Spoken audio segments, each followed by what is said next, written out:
Meggie Meidlinger joins Baseball Biz on Deck today. Meidlinger is a trailblazer and inspiration for women in the game. She joined the United States women's national baseball team as a teenager and was part of the team that won the gold in the 2006 Women's World Cup in Japan.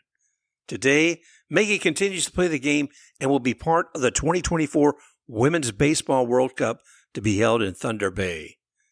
She also helps young girls develop their skills in the game in the U.S. and Uganda. We can't wait to hear more.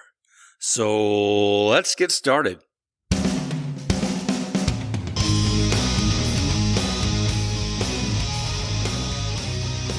Welcome to Baseball Biz on Deck. I'm Mark Carbett, your host, and with me today I have Miss Meggie Meidlinger, and we're going to discover a little bit more about women in baseball, what this particular woman has achieved, and her path to fun and business and giving back to a lot of other young women who participate in the game.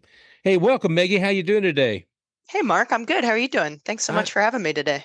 It is an absolute pleasure. I had the great opportunity to meet you at the, Trailblazer Series down at Vero Beach, Florida. My gosh, what an event that was.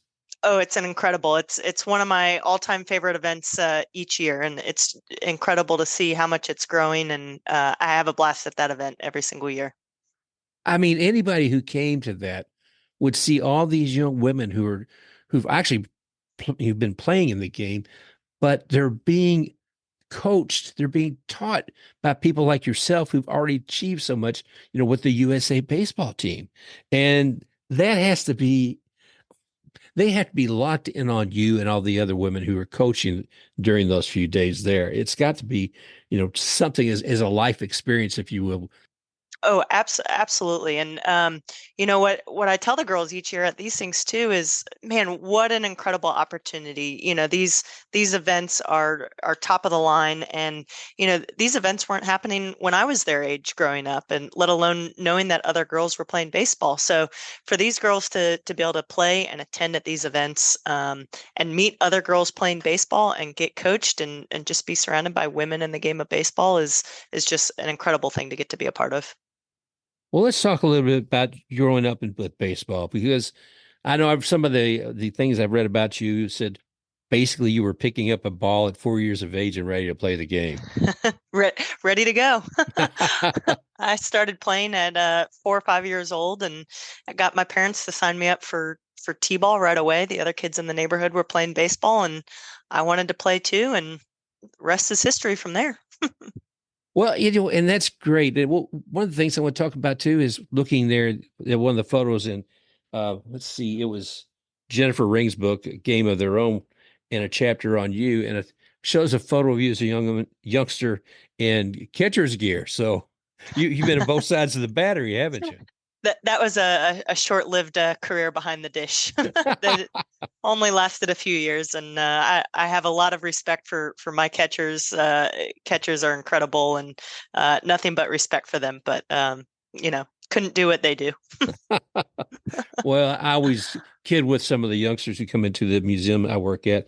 It's a Tampa Baseball Museum, and I ask, what position they play. As soon as I get a catcher, because it's also the home of Al Lopez, who was a catcher. I said, well, you're the person who gets to call the game. You're the one who tells the pitcher what to deliver. My gosh, the ability to be able to deliver that. I know when I look at some players in Major League Baseball, I see height seems to be an advantage in a sense that a player probably has a larger hand or fingers to be able to control the ball more. I mean, I see great pitchers any height of the spectrum. I mean, I've always been one of the tallest girls out there, and I like to maximize my height and my size and my strength for sure. But also see a ton of female pitchers out there who are a fraction of my size, delivering it with such velocity and maximizing their mechanics. And I think maximizing mechanics to a certain advantage can get you a long way. So I see it on both sides of the spectrum, Mark. Just there's a lot of growing talent out there in women's baseball right now. Well, see, and I think that's important. I think it's almost that kind of statement I made earlier almost oversimplifies what's involved with a pitcher, just as it easily oversimplifies to say women in baseball, men in baseball, or softball and baseball. None of those things are just clearly cut. But it is so interesting to me to see that you, as a youngster, were going after baseball. I don't even know why it's been a forced culture to say, as a youngster's coming up, a young lady saying, "Okay, are you ready now to switch over to softball?" That's a good question. I mean, where did that exactly come from? I always say, you have men's tennis and women's tennis. You have men's basketball and women's basketball. How did baseball and softball get to be so drastically different of games to play? And I was fortunate enough that I was not pushed or forced into softball. I had a very supportive community that allowed me to stay in baseball, and I'm just forever grateful for my little league, the high school team I played for, coaches I played for all growing up. Very, very grateful for those opportunities. I was able to stick with it. Well, Maggie, what that was, I found really interesting too, is as I read the article inside of Jennifer's book, is how basically it sounded like you grew up with the players that were on the team. That these weren't like you were stepping into a new school each year and a whole bunch of other kids that you were having to be surrounded around, but you probably had a familiarity with your team. Absolutely. Yeah. By the time I got to high school, I mean, I knew I wanted to play baseball and not make the switch to softball. And a lot of those guys on my high school team, I was at one high school my freshman year and then switched over to another. But in both scenarios, all those guys were guys I grew up playing little league with or against. And just super grateful for my high school teammates, and that they always had my back. They were always supportive of me, and especially when we went out of district, they were always by my side. What makes a big difference, I think, is support. I've talked in the past with others, uh, people who find, whether it be family or friends, if they have a good, what I want to say, a foundation of that, it can certainly help them, whatever they're doing, whether it be professionally or personally. So with you, I mean, my gosh, you were able to do so much. You were in high school and you threw, was it a complete game of 10 to zip victory? Yeah, that was my senior year. I threw a perfect game my senior year, and my sophomore year, I became the first female in the state of Virginia to win a varsity boys baseball game. I, I love it. I love it. Asking you a question as a pitcher, do you have a lot of variations that you're using? I mean, do you have when you're certain things you're saying, okay, I mean, when you're pitching to a batter, do you have fastball, curveball? Do you mix it up? What's your strategy for the mound? Yeah, I mean, honestly, it's a strategy depending on each batter. I mean, we face a lot of different teams around the world, and so for me, it's always being on the same page as the catcher and throwing every single pitch with 100% confidence. And that's a loaded question mark to answer, only because it depends on the batter. It depends on how they're reacting to the first pitch I throw, and kind of taking in all of that information all at once to decide and execute on all the following pitches. Yeah, I guess I was coming from the mindset of sometimes I'll see a pitcher and they'll just have a rhythm with one or two pitches and that's it. It's like, well, they've really got to find ways to mix that up. And Mm, of course, like you said, it has to have a signature basically for each batter that's up there.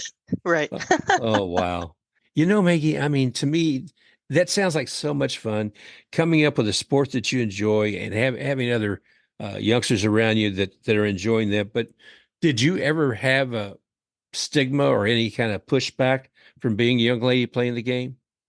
Uh, Mark, I have to be honest, I was so fortunate with my experience growing up. And, the only times that anything would come up is if we'd go out of district in high school. Some comments would be made or things like that. Like I said earlier, all of my teammates in high school always had my back in those situations. I do remember one time we were out of district, struck a few guys out, and my catcher would always say under his breath to the guys, like, yeah, that's right, you just got struck out by a girl. And thankfully I didn't have anything major. And again, just can't thank my high school teammates enough for just the support I had. I'm really grateful for those opportunities. Well, that's great. I mean, you hope that all players are supporting one another equally, and it sounds like that's how it was with you. Anytime a player's in need, you're going to be backing them up. Uh, Absolutely. Tell me about the Sports Illustrated article. You're in high school and the Faces in the Crowd article. How did life change after that? I wouldn't say much changed after that, Mark. I mean, there were several articles come high school and news reports. I do remember camera crews would come out to practice, and so I did have a camera in my face a little bit more during that time between the Sports Illustrated articles, newspapers, news teams.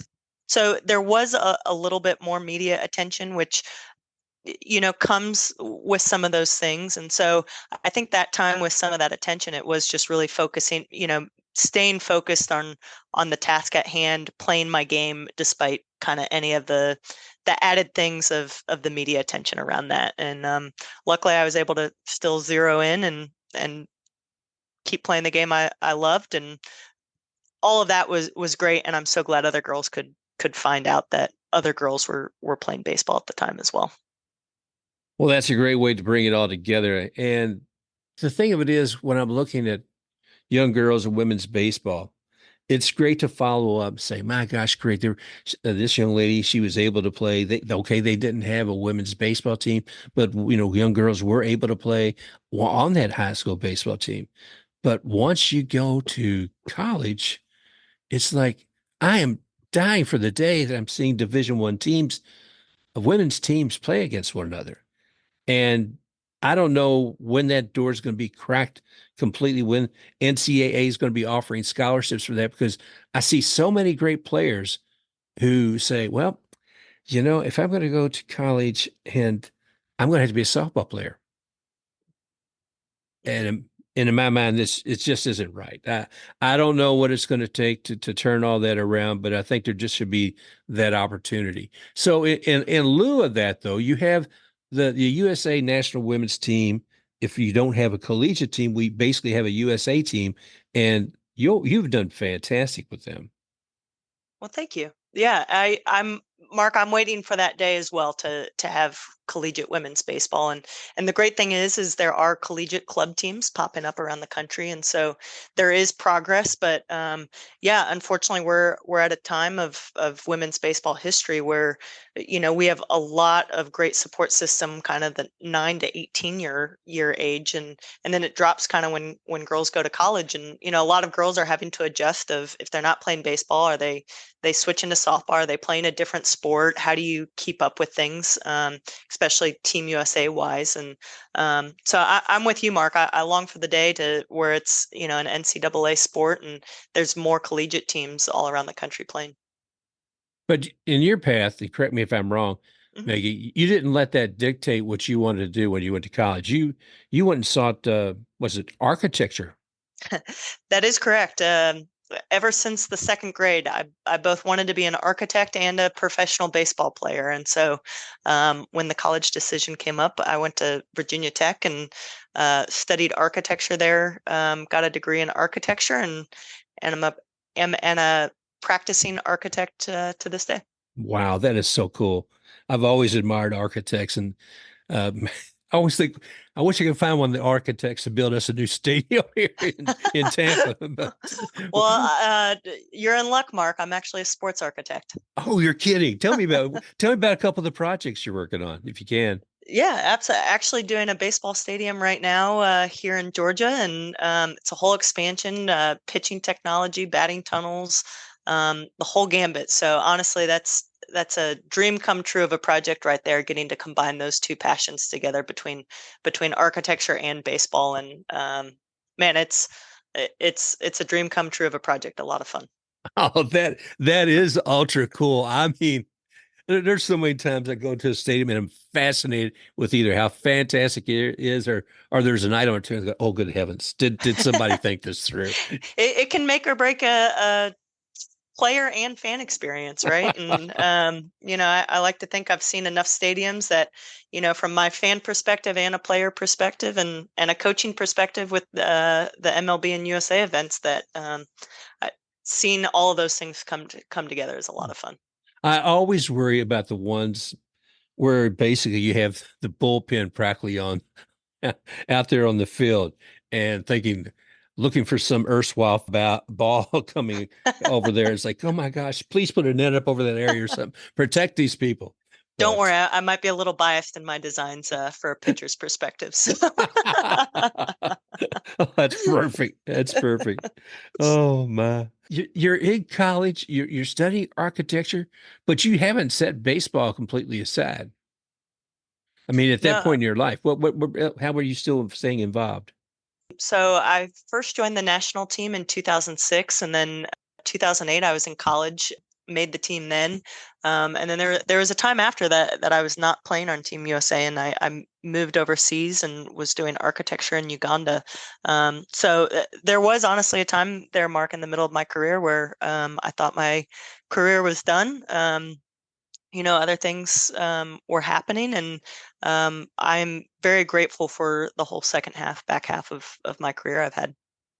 One thing you said really touched me because I've seen it in the past as far as the work in Uganda. And I thought, why, how did that start? Women in baseball in Uganda. I thought some light switch somewhere turned on and said, hey, this is where we need to be and this is what we're going to do. How did that get started? Mark, special things can happen in life when you get to combine a lot of passions together. And so, um, for me, the story with Uganda is I went overseas I was working for a ministry organization that does architecture in developing countries, and I got placed in Uganda to do architecture work. Um, Baseball is not a popular sport in Uganda. Uganda's known for soccer. That's the majority of the sport.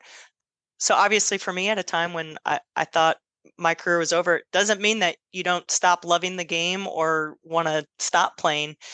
Took my glove and a few baseballs over and taught a few people how to throw the baseball. I still wanted to throw, and one of the organizations I was working with, one of the kids wanted to learn how to throw a baseball, so I taught him how to throw, and he fell in love with the game. So honestly, Mark, one thing led to another, and I found out that there was a baseball organization in Uganda, and I took Richard one day I reached out to them, and Richard and I went to go check it out to see what practice was like. It was right down the street from where we were, and found this whole group of people playing baseball at the field. And Mark, at the time, it was really cool story. It was all boys out there, but there was one girl out there playing baseball out there with the rest of the guys. And it's like, this is a story I'm all too familiar with.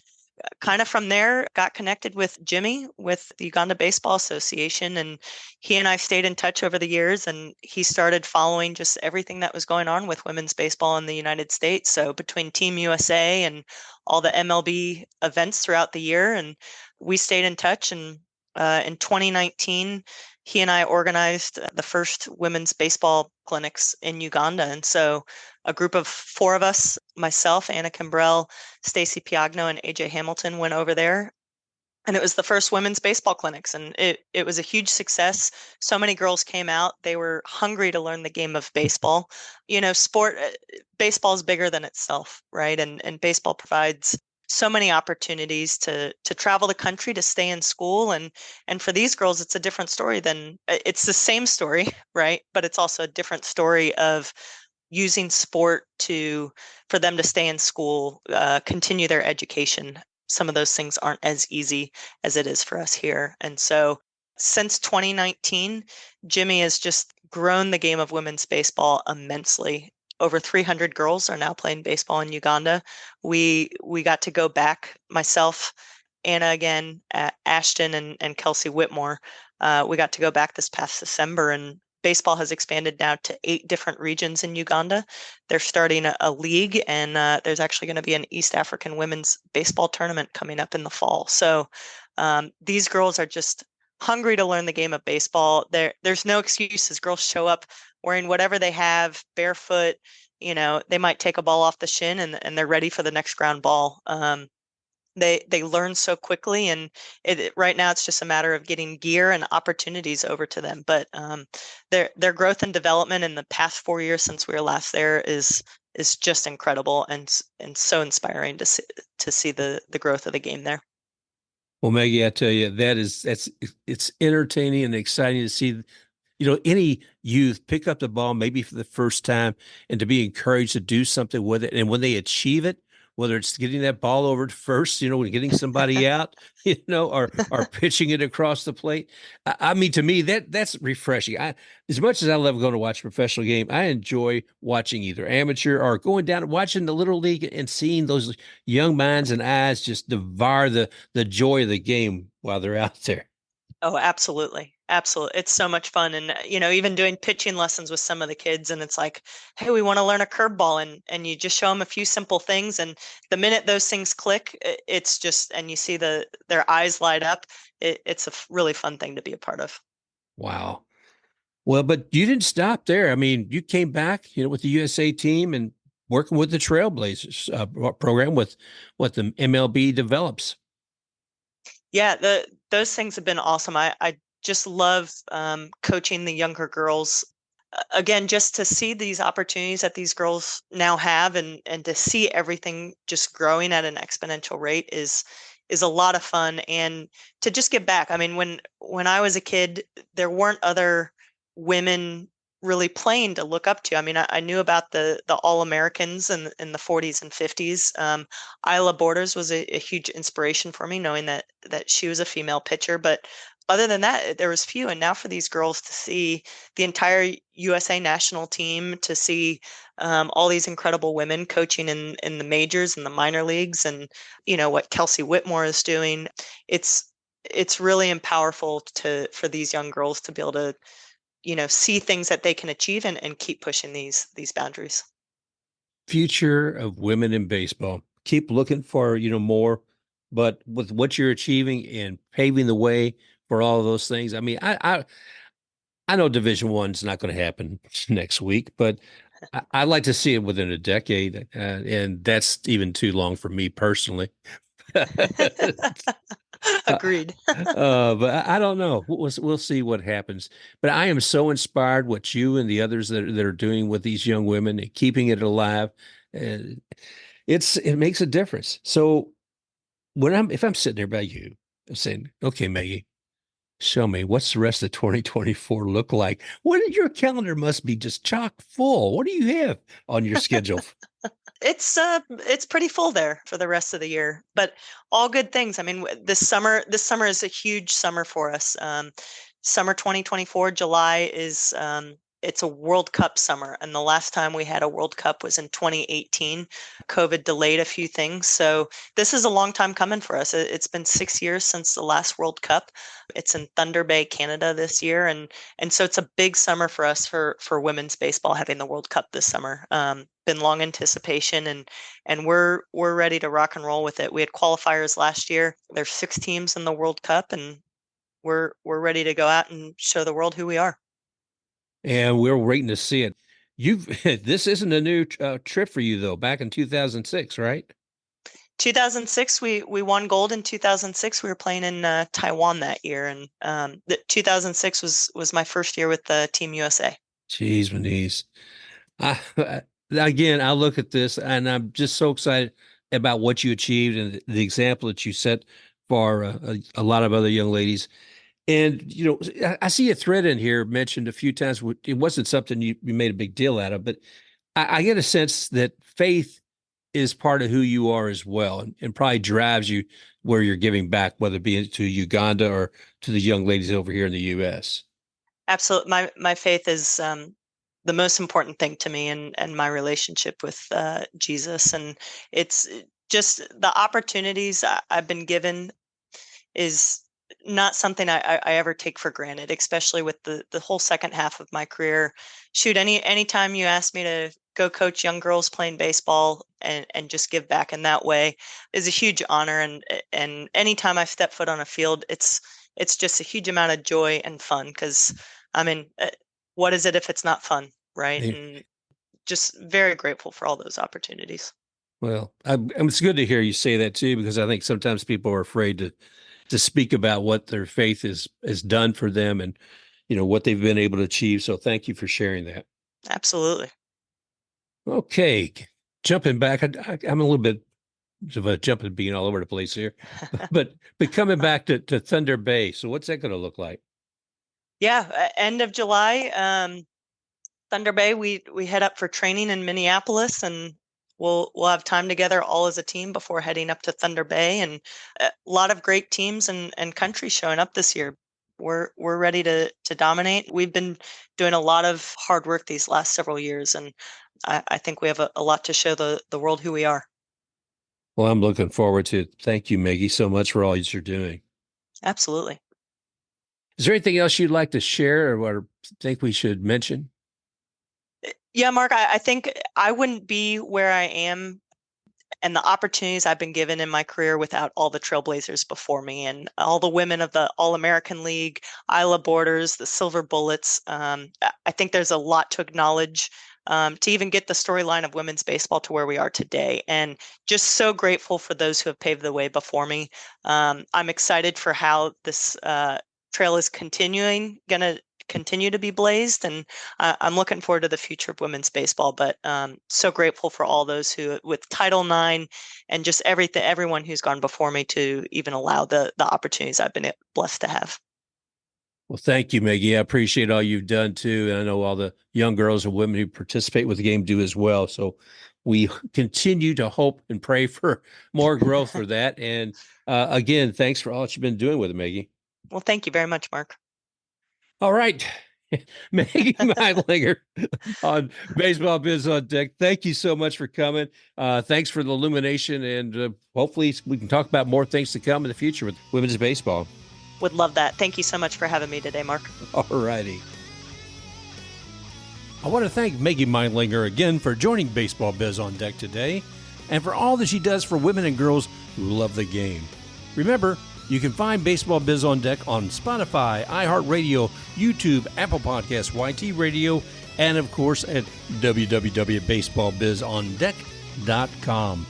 Be sure to leave your reviews and subscribe, and we look forward to talking with you again real soon. Also want to leave special thanks to X Take RUX for the music Rocking Forward.